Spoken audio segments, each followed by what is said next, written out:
जय हिंद दोस्तों। तो आज का एमसीक्यू जो देखेंगे हम लोग, तो कौन सा टॉपिक से देखेंगे? तो आज का टॉपिक होगा मुगल काल। मुगल काल से हम लोग कितने क्वेश्चन देखेंगे? तो टॉप 50 क्वेश्चन देखेंगे, मतलब 50 इंपॉर्टेंट क्वेश्चन हम लोग देखेंगे। यह सारे के सारे जो क्वेश्चन होंगे वह सब PYQ यानी प्रीवियस ईयर क्वेश्चन है। ठीक है, तो चलिए स्टार्ट करते हैं हम लोग। यह देख के नंबरिंग देख के आप घबरा रहे होंगे, जो 101 क्यों दिए हैं सर? तो ऐसा कुछ नहीं है। इससे पहले पार्ट 1 वीडियो अपलोड कर दिया गया है और पार्ट 2 भी कर दिया गया है। यह दोनों जो है वह 50-50 का था। तो सोच लीजिए, दोनों अगर जोड़िएगा तो कितना हो जाएगा? 100 क्वेश्चन हो गया ना। तो वही 100 क्वेश्चन जो है, अगर यह वीडियो आप देखना चाहते हैं तो वीडियो के डिस्क्रिप्शन में आपको इसका लिंक मिल जाएगा। तो चलिए आज हम लोग स्टार्ट करते हैं 101 से। देखिए क्या है, अनवार-ए-सुलह ग्रंथ किसकी अनुवाद है? तो अनवार-ए-सुलह जो है वह किसका अनुवाद है? तो इसका आंसर होगा ऑप्शन नंबर ए, पंचतंत्र का अनुवाद है। चलिए नेक्स्ट क्वेश्चन देखेंगे। जहांगीर के दरबार में पक्षियों का सबसे बड़ा चित्रकार था, तो वह कौन थे जो पक्षियों का सबसे बड़ा चित्र बनाते थे? वो भी जहांगीर के दरबार में। तो इसका सही आंसर क्या हो जाएगा? Option number D. कौन बनाते थे? मंसूर। चलिए नेक्स्ट क्वेश्चन देखेंगे। निम्न में से किसने मुगल काल में ऐतिहासिक विवरण लिखा है? तो मुगल काल का जो ऐतिहासिक विवरण है वह कौन लिखे हैं? तो इसका सही आंसर होगा ऑप्शन नंबर ए, गुलबदन बेगम लिखे हैं। चलिए आगे अगला क्वेश्चन देखते हैं। अकबर द्वारा अपनाई गई सुलह-ए-कुल को क्या कहा जाता है? तो सार्वभौम शांति एवं भाईचारा के अवधारणा निम्नलिखित में से किस आधार पर स्थित है? तो कौन से आधार पर स्थित है? सुलह-ए-कुल। तो इसका सही आंसर क्या हो जाएगा? देखिए, राजनीतिक उदारता यह तो सही है, इस पे तो है ही। उसके बाद धार्मिक सहनशीलता यह भी है। आगे देखेंगे उदारवादी संस्कृति दृष्टिकोण, तो यह भी है। तो इसका सही आंसर होगा ऑप्शन नंबर डी, उपयुक्त में से सभी। चलिए नेक्स्ट क्वेश्चन देखेंगे। प्रसिद्ध संगीतज्ञ तानसेन का मकबरा स्थित है, तो तानसेन का जो मकबरा है वह कहाँ पे है? तो इसका सही आंसर हो जाएगा ऑप्शन नंबर बी। कहाँ पे हो जाएगा? ग्वालियर में। चलिए नेक्स्ट क्वेश्चन देखेंगे। गुलबदन बेगम पुत्री थी, गुलबदन बेगम जो है वह किनकी पुत्री थी? तो इसका सही आंसर होगा ऑप्शन नंबर ए, बाबर की। इसका बाबर के। चलिए नेक्स्ट क्वेश्चन देखेंगे। मुगल प्रशासन में जिले को किस नाम से जाना जाता था? तो मुगल प्रशासन में जिला को किस नाम से जाना जाता था? तो इसका सही आंसर होगा ऑप्शन नंबर डी, सरकार के नाम से जिला को जानते थे। चलिए नेक्स्ट क्वेश्चन देखेंगे। किस सिख गुरु की मृत्यु के लिए औरंगजेब जिम्मेदार है? मतलब कौन से सिख गुरु है जिनका मृत्यु जो है वह औरंगजेब के कारण हुआ है? तो इसका सही आंसर होगा ऑप्शन नंबर बी। कौन होगा? तेग बहादुर, गुरु तेग बहादुर। चलिए नेक्स्ट क्वेश्चन देखेंगे। भारत के मुगल शासक बनने पर जहीरुद्दीन मोहम्मद ने डैश नाम रखा था? तो जहीरुद्दीन मोहम्मद क्या रखे थे? बाबर। इसका सही आंसर हो जाएगा ऑप्शन नंबर ए, क्या? बाबर। चलिए नेक्स्ट क्वेश्चन देखेंगे। अकबर के काल में महाभारत का फारसी अनुवाद किसके निर्देशन में हुआ? वह कौन है? तो इसका सही आंसर क्या हो जाएगा? Option number D. कौन हो जाएगा? फैजी। फैजी के निर्देशन में क्या हुआ था? अकबर के काल में महाभारत का फारसी में अनुवाद किया गया था। चलिए नेक्स्ट क्वेश्चन देखेंगे। दिल्ली के प्रसिद्ध जामा मस्जिद का निर्माण किसने कराया? तो जामा मस्जिद जो है वह दिल्ली में है, उसका निर्माण कौन करवाए थे? तो इसका सही आंसर होगा ऑप्शन नंबर बी। कौन? शाहजहां ने। चलिए नेक्स्ट क्वेश्चन देखेंगे। निम्न मुसलमान विद्वानों में से हिंदी साहित्य के लिए किसका सबसे महत्वपूर्ण योगदान है? तो इसका सही आंसर हो जाएगा ऑप्शन नंबर सी। कौन सा हो जाएगा? अब्दुल रहीम खाने खाना। कौन हो जाएगा? अब्दुल रहीम खाने खाना। चलिए नेक्स्ट क्वेश्चन देखेंगे। निम्न तथ्यों में कौन सा तथ्य ऐसा है जो अकबर को राष्ट्रीय सम्राट सिद्ध करने में सहायक नहीं है? तो अकबर को राष्ट्रीय क्या सम्राट सिद्ध करने के लिए कौन सा ऑप्शन है जो सहायक नहीं है? तो इसका सही आंसर क्या हो जाएगा? Option number A. अकबर ने इस्लाम धर्म को त्याग दिया था, तो बिल्कुल नहीं त्यागे थे। तो इसका सही आंसर क्या हो जाएगा? Option number A. चलिए नेक्स्ट क्वेश्चन देखेंगे। अकबर द्वारा बनाई गई श्रेष्ठतम इमारत पाई जाती है, तो इसका सही आंसर हो जाएगा ऑप्शन नंबर डी। कहाँ पे पाया जाता है? फतेहपुर सीकरी में। किसके द्वारा? तो अकबर के द्वारा। चलिए नेक्स्ट क्वेश्चन देखेंगे। हल्दी घाटी का युद्ध के पीछे अकबर का मुख्य उद्देश्य क्या था? तो हल्दी घाटी का युद्ध जो है वह सबसे पहले कब हुआ था? तो 1576 ईस्वी में। इसके पीछे अकबर का जो मुख्य उद्देश्य जो था वह क्या था? तो इसका सही आंसर हो जाएगा ऑप्शन नंबर ए। क्या हो जाएगा? राणा प्रताप को अपने अधीन में लाना। किसको? राणा प्रताप को अपने अधीन में लाना। चलिए नेक्स्ट क्वेश्चन देखेंगे। मुगल सम्राट अकबर के समय का प्रसिद्ध चित्रकार कौन था? मुगल सम्राट अकबर के समय प्रसिद्ध चित्रकार जो थे वह कौन थे? तो इसका सही आंसर हो जाएगा ऑप्शन नंबर बी। कौन से? दशवंत। कौन थे? दशवंत। चलिए नेक्स्ट क्वेश्चन देखेंगे। निम्नलिखित में से किसे हिंद तथा ईरानी, क्या हिंद तथा ईरानी वास्तु कला का सर्वप्रथम समन्वय देखने को मिलता है? तो इसका सही आंसर हो जाएगा ऑप्शन नंबर डी। किसमें? शेर शाह के मकबरा में मिलता है। कौन सा? हिंद और ईरानी वास्तुकला का। चलिए नेक्स्ट क्वेश्चन देखेंगे। शेर शाह के बचपन का नाम क्या था? तो शेर शाह के बचपन का नाम क्या था? तो इसका सही आंसर होगा ऑप्शन नंबर ए। क्या था? फरीद खां। क्या है? फरीद खां। चलिए नेक्स्ट क्वेश्चन देखेंगे। शेर शाह को उसके पिता हसन खान ने एक जागीर के प्रबंध के रूप में नियुक्त किया गया था। वह जागीर थी, तो वह जागीर जो है वह कहाँ पे था? तो इसका सही आंसर होगा ऑप्शन नंबर ए, सासाराम में। कहाँ पे हो जाएगा? सासाराम में। चलिए नेक्स्ट क्वेश्चन देखेंगे। दक्षिण बिहार के उस शासक का क्या नाम था जिसने फरीद खां को शेर खां की उपाधि दी थी? अपना वकील, वकील का क्या होता है? तो प्रतिनिधि या उप प्रशंसक एवं अपने पुत्र का अतालिक यानी संरक्षक व शिक्षक नियुक्त किया था। तो इसका सही आंसर क्या हो जाएगा? Option number A. कौन हो जाएगा? बहार खां नुहानी। कौन था? बहार खां नुहानी, जिसे लोहानी भी कहते हैं। चलिए नेक्स्ट क्वेश्चन देखेंगे। दक्षिण बिहार का वास्तविक शासक बनकर शेर खां ने उपाधि धारण किया था। तो शेर खां ने क्या उपाधि धारण किए थे? तो इसका सही आंसर होगा ऑप्शन नंबर ए। क्या? हजरत ए आला का उपाधि धारण किए थे। चलिए नेक्स्ट क्वेश्चन देखेंगे। हुमायूं और शेर खां के मध्य लड़े गए युद्धों में कौन सा युद्ध निर्णायक था जिसमें विजय के उपरांत शेर खां ने शेर शाह आलम अल आदिल की उपाधि धारण की थी? तो कौन से था? तो इसका सही आंसर हो जाएगा ऑप्शन नंबर सी। कौन सा युद्ध? चौसा के युद्ध के बाद। चलिए नेक्स्ट क्वेश्चन देखेंगे। किस युद्ध को जीतने के बाद शेर शाह ने दिल्ली में द्वितीय अफगान राज्य की स्थापना की? तो कौन सा युद्ध जीते थे जिसके बाद दिल्ली पे शेर शाह का अधिकार हुआ था? तो इसका सही आंसर होगा ऑप्शन नंबर ए, कन्नौज। इसी को क्या कहा जाता है? बिलग्राम का युद्ध। चलिए नेक्स्ट क्वेश्चन देखेंगे।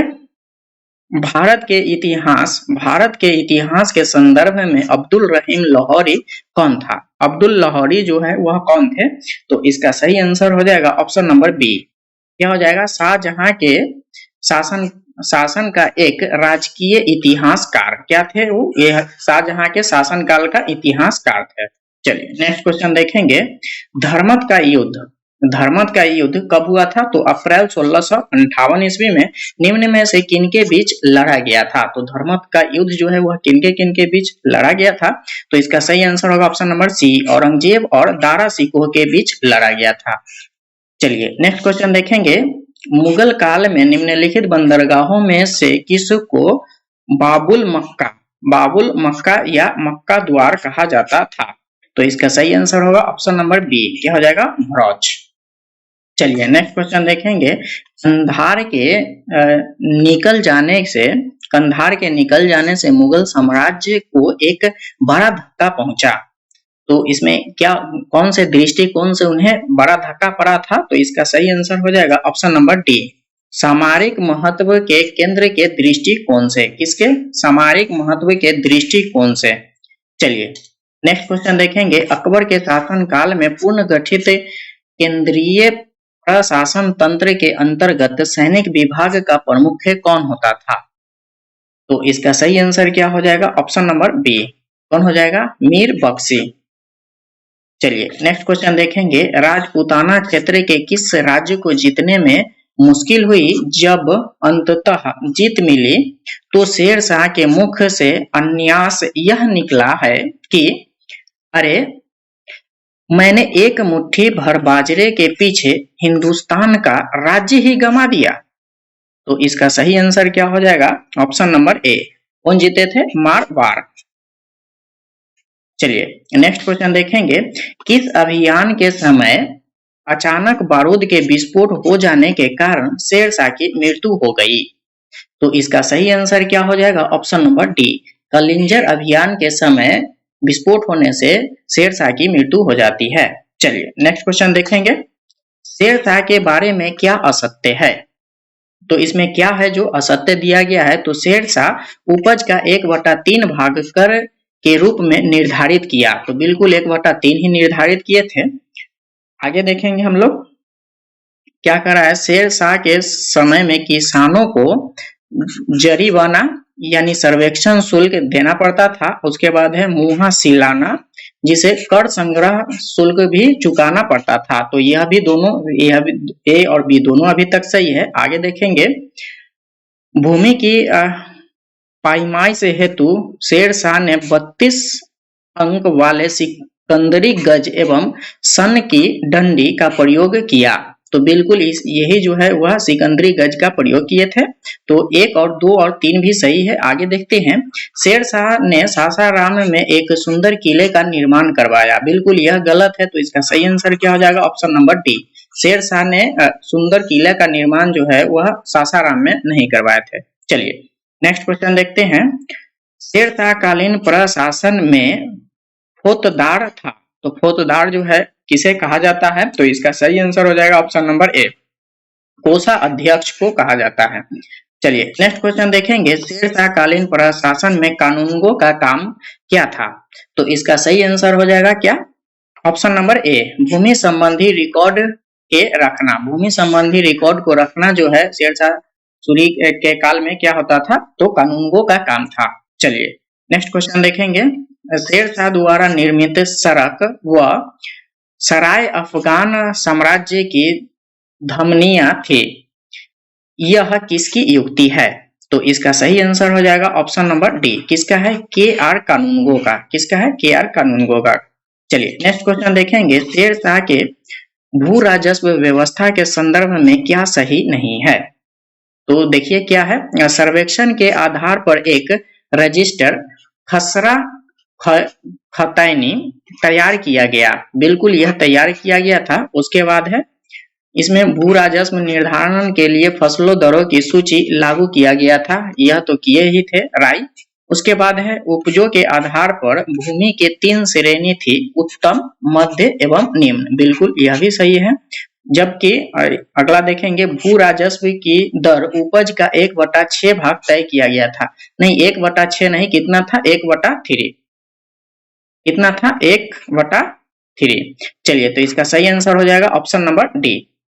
चलिए आगे बढ़ते हैं। शेरशाह ने असरफी रुपया दाम, तीनों चलाए थे। असरफी रुपया दाम नामक नए सिक्के चलाए। वे जिन धातुओं के बने थे वह धातु कौन कौन थे? तो असरफी जो है यह किसका? सोना का था। उसके बाद है रुपया जो है वह चांदी का चलाए थे और दाम जो है वह तांबा के लिए। तो इसका सही आंसर हो जाएगा ऑप्शन नंबर ए। कौन सा हो जाएगा? सोना, चांदी, तांबा। चलिए नेक्स्ट क्वेश्चन देखेंगे। दिल्ली का पुराना किला किसके द्वारा बनवाया गया? तो इसका सही आंसर हो जाएगा ऑप्शन नंबर ए। शेरशाह के द्वारा दिल्ली का पुराना किला बनवाया गया था। चलिए नेक्स्ट क्वेश्चन देखेंगे। अमरकोट इसे ही बोला जाता है उमरकोट के राजा बीरसाल। अमरकोट के राजा कौन थे? बीरसाल के महल में किस मुगल बादशाह का जन्म हुआ? तो उसमें किसका हुआ था? तो इसका सही आंसर होगा ऑप्शन नंबर सी। अकबर का जन्म जो है वह अमरकोट के राजा बीरसाल के यहाँ हुआ था। चलिए नेक्स्ट क्वेश्चन देखेंगे। हमीदा बानो बेगम थी। तो हमीदा बानो बेगम जो है वह कौन थी? तो इसका सही आंसर हो जाएगा ऑप्शन नंबर ए। किसका? अकबर की माता का नाम जो है वह हमीदा बानो बेगम है।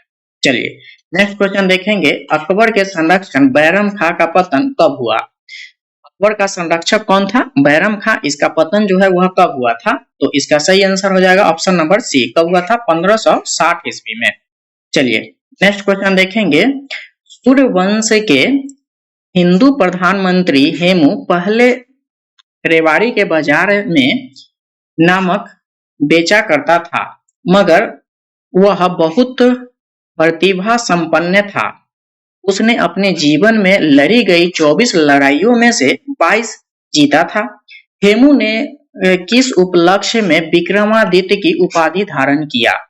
तो हेमू जो है वह किस उपलक्ष्य में अपने नाम में जो है वह अपने आप को विक्रमादित्य के उपाधि धारण किए थे? तो इसका सही आंसर क्या हो जाएगा? ऑप्शन नंबर ए क्या हो जाएगा? आगरा दिल्ली पर अधिकार करने के उपलक्ष्य में, आगरा दिल्ली पर अधिकार करने के उपलक्ष्य में क्या विक्रमादित्य के उपाधि लिए थे हेमू ने। चलिए नेक्स्ट क्वेश्चन देखेंगे। पर्दा शासन, पर्दा शासन इसे ही कहा जाता है पेटीकोट का शासन, 1560 से 1564 ईस्वी के बीच रहा था, के लिए जिम्मेदार अतका खैल या हरमदल की सर्वप्रमुख सदस्य थी। तो इसका सही आंसर क्या हो जाएगा? ऑप्शन नंबर ए कौन था? महामनघा, महामनघा के प्रकोप में थे। चलिए नेक्स्ट क्वेश्चन देखेंगे। अकबर ने साम्राज्य विस्तार का आरंभ किस विजय से किया? अकबर ने साम्राज्य विस्तार का आरंभ जो है वह किस विजय से किए थे? तो इसका सही आंसर क्या हो जाएगा? ऑप्शन नंबर ए, इसका मालवा विजय पे। किस पे? मालवा विजय से। चलिए नेक्स्ट क्वेश्चन देखेंगे। स्मिथ ने अकबर के किस अभियान को ऐतिहासिक दुर्गगामी अभियान कहा है? तो इसका सही आंसर क्या हो जाएगा? ऑप्शन नंबर सी, कौन सा अभियान था? गुजरात अभियान। चलिए नेक्स्ट क्वेश्चन देखेंगे। अकबर का सबसे अंतिम विजय अभियान था, तो अकबर का सबसे अंतिम विजय अभियान जो है वह कौन था? तो इसका सही आंसर होगा ऑप्शन नंबर डी, कौन सा? असीरगढ़ विजय। चलिए नेक्स्ट क्वेश्चन देखेंगे। अकबर के 9 रत्न में एक बीरबल किस अभियान के समय मारे गए थे? तो इनका मृत्यु जो है वह कौन से अभियान में हो गया था? तो इसका सही आंसर हो जाएगा ऑप्शन नंबर बी, यूसुफ जाइयों के विद्रोह को दबाते समय, यूसुफ जाइयों के विद्रोह को दबाते समय किनका मृत्यु हो गया था? तो बीरबल का। चलिए नेक्स्ट क्वेश्चन देखेंगे। निम्न इतिहासकारों में से किसने अकबर को इस्लाम का शत्रु कहा? किस इतिहासकार जो है वह अकबर को इस्लाम का शत्रु कहे थे? तो इसका सही आंसर हो जाएगा ऑप्शन नंबर बी, कौन बोले थे? बदायूनी ने। चलिए नेक्स्ट क्वेश्चन देखेंगे। अकबर ने किस कविराय या कविराज की उपाधि दी? तो किसको दिए थे? इसका सही आंसर होगा ऑप्शन नंबर ए, किनको दिए थे? बीरबल को। चलिए नेक्स्ट क्वेश्चन देखेंगे। जहांगीर के निर्देशन पर किसने अबुल फजल की हत्या कर दी? जहांगीर के निर्देशन पर अबुल फजल की हत्या जो है वह कौन किए थे? तो इसका सही आंसर होगा ऑप्शन नंबर ए, कौन किए थे? वीर सिंह बुंदेला ने। कौन किए थे? वीर सिंह बुंदेला ने। चलिए नेक्स्ट क्वेश्चन देखेंगे। दहसाला बंदोबस्त किससे से संबंधित है? तो इसका सही आंसर क्या हो जाएगा? ऑप्शन नंबर सी, किससे हो जाएगा? टोडरमल से। किससे? टोडरमल से। आज के लिए बस इतना ही। अगर आपके लिए वीडियो हेल्पफुल है तो आप क्या कीजिएगा, अपने दोस्तों के साथ शेयर कर दीजिए, और वीडियो को अभी तक लाइक नहीं किए हैं तो जल्दी से वीडियो को लाइक कर दीजिए और चैनल को सब्सक्राइब कर लीजिए और बेल नोटिफिकेशन दबा लीजिए, ताकि इस प्रकार के जो भी मैं वीडियो लेके आऊंगा यह वीडियो सबसे पहले आप तक पहुंचेगा। तब तक के लिए बाय बाय, टेक केयर।